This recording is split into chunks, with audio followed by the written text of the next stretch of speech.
তো আল্লাহ পাক রব্বুল আলামিন আপনাকে আমাকে এই দুনিয়ার জমিনে পাঠাইছেন মাখলুক হিসাবে।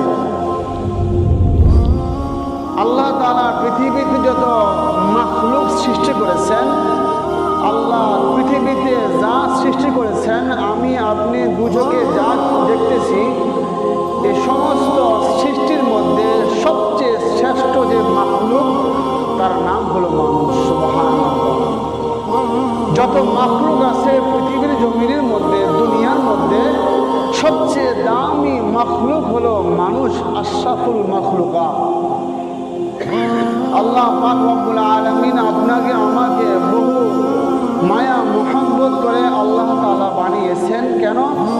দুনিয়াতে আইসা খাওয়া দাওয়া করবেন, ভোগ করবেন, আনন্দ উল্লাস করবেন, ঘুমাইবেন, বাস কবরে চলে যাবেন।